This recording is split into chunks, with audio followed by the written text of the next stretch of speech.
Bienvenue dans ce tutoriel portant sur le sommaire des résultats de laboratoire dans CrystalNet. Pour une compréhension optimale, nous vous suggérons de visionner d'abord le tutoriel Détails usagers et tableau de bord de l'usager. Dans ce tutoriel, vous apprendrez à utiliser adéquatement les filtres et les options de tri spécifiques au sommaire des résultats de laboratoire, consulter les résultats structurés de laboratoire, l'antériorité des résultats et le journal de la requête dans CrystalNet. Dans l'onglet Laboratoire du détail usager, vous verrez les différents filtres possibles ainsi que le tableau sommaire des résultats de laboratoire. Attardons-nous d'abord aux filtres. Ici, il est possible de filtrer les requêtes selon le type de résultat. Tous les résultats, résultats critiques et résultats anormaux. Notez qu'en filtrant par résultats anormaux, les résultats critiques s'affichent également. L'icône d'information permet de visualiser les différents codes d'interprétation des résultats. Vous pouvez également rechercher des requêtes selon la date de prélèvement ou la date de dernière modification. Par défaut, les requêtes des 365 derniers jours sont affichées. Le nombre de jours, dans le passé ou dans le futur, peut cependant être configuré par votre établissement. Pour voir toutes les requêtes inscrites au tableau sommaire des résultats de laboratoire selon les filtres en vigueur, il suffit d'utiliser la barre de défilement. Les renseignements suivants se trouvent dans le tableau.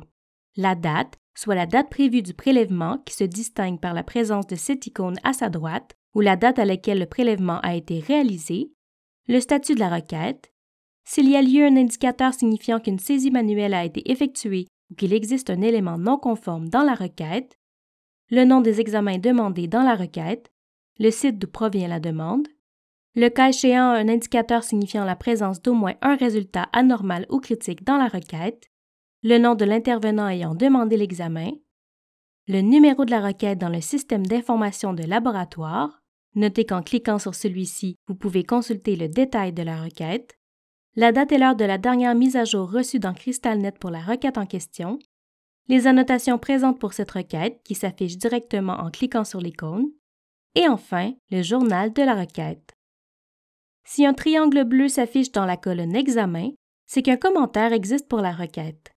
Cliquez sur le triangle pour visualiser le commentaire. Le chevron situé à gauche de la date de prélèvement permet d'ouvrir une requête et de consulter les résultats structurés.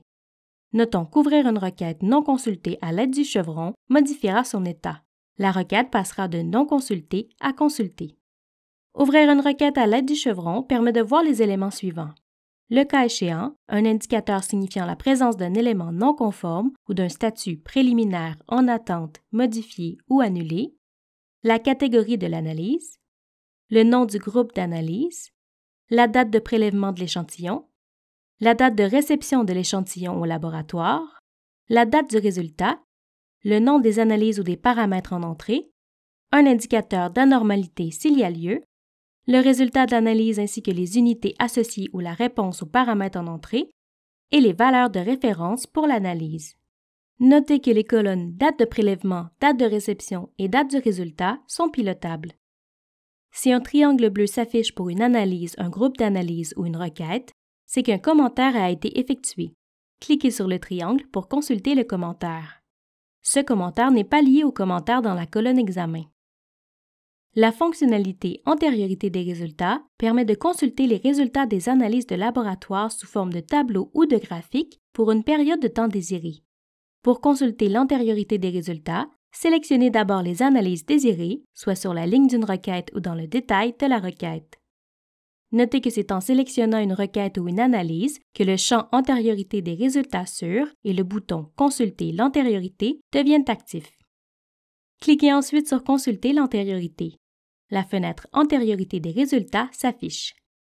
Ici, vous pouvez modifier la période pour laquelle vous souhaitez voir s'afficher les résultats antérieurs, puis cliquez sur le bouton pour rafraîchir le tableau. Cliquer sur un résultat dans le tableau d'analyse permet d'accéder au rapport de chaque requête en format PDF. Le rapport s'affiche à droite de l'écran. Dans le visualiseur, une barre de défilement permet de consulter toutes les pages du rapport. Pour fermer le rapport, cliquez sur le X dans le coin supérieur droit. Pour faire afficher l'antériorité des résultats sous forme de graphique, sélectionnez les analyses désirées et cliquez sur « Générer un graphique ». Le fonctionnement de ce graphique est identique à celui des tendances des résultats. Pour en savoir davantage, nous vous invitons à visionner le tutoriel à ce sujet.